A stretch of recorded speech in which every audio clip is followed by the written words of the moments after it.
ফজরের নামাজের পরে একটি দোয়া তিনবার পড়ুন, চারটি বড় বড় রোগ থেকে আল্লাহ আপনাকে হেফাজত করবেন। এটা নবীজি সাল্লাল্লাহু আলাইহি ওয়াসাল্লাম নিজে জানিয়ে দিয়েছেন। তাবরানী শরীফের ভিতরে এসেছে এবং মুসনাদে আহমদ ইবনে হাম্বলের ভিতরে এই হাদিসটি এসেছে।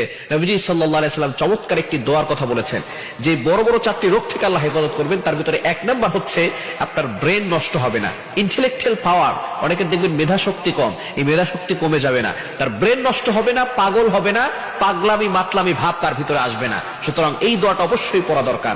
দ্বিতীয় নাম্বার হচ্ছে তার চেহারা নষ্ট হবে না। এবং ফজরের নামাজের সাথে আল্লাহ পাক রব্বুল আলামিন কিন্তু চেহারার একটা বিষয় রেখেছেন। যারা ফজরের নামাজ পড়বে দেখবেন তাদের চেহারার ভিতরে একটা উজ্জ্বলতা ভাব আসে, তাদের চেহারার ভিতরে নূর চমকায়।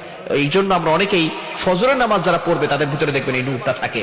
যারা ফজরের নামাজ পড়ে না তাদের ভিতরে নূরও থাকে না এবং তারা মুনাফিকদের খাতায় নামটাকে লিখিয়ে নেন। এজন্য ফজরের নামাজ পড়ার চেষ্টা করবেন। মুনাফিকরা নবীজি সাল্লাল্লাহু আলাইহি ওয়াসাল্লামের জামানায় ফজর এবং ইশার নামাজ পড়তো না। সুতরাং মুনাফিকদের আলামতই হচ্ছে ফজর এবং ইশারের নামাজ না পড়া। ফজরের নামাজ পড়বেন, এই সময়টার ওয়েদার আবহাওয়াটা গায়ে লাগাবেন, রোগ প্রতিরোধ ক্ষমতা বাড়বে।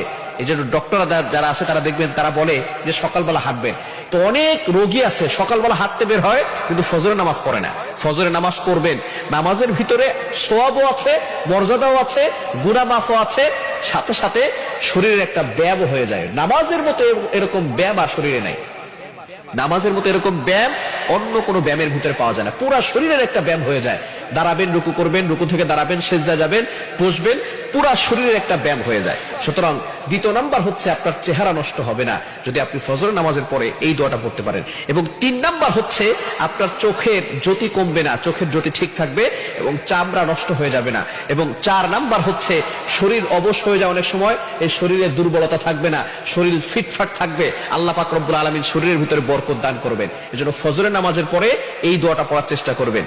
বিসমিল্লাহিল আযীম ওয়া বিহামদি লা হাওলা ওয়ালা কুওয়াতা ইল্লা বিল্লাহ। এই ছোট্ট একটা দোয়া, পরিচিত বাক্যগুলো, বিসমিল্লাহিল আযীম ওয়া বিহামদি লা হাওলা ওয়ালা কুওয়াতা ইল্লা বিল্লাহ। এটা মাত্র তিনবার করবেন। আল্লাহ পাক রব্বুল আলামিন বড় বড় রোগ থেকে আপনাকে হেফাজত করবেন।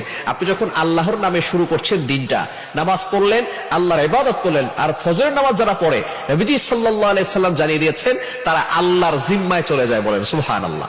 আল্লাহ তাআলা বলছেন ফজরের নামাজ যারা পড়বে তারা পরবর্তী ফজর পর্যন্ত আমি আল্লাহর জিম্মায় থাকে। আর আল্লাহর জিম্মায় যারা থাকবে তাদের কোনো টেনশন থাকবে না, নো চিন্তা ডু ফুর্তি।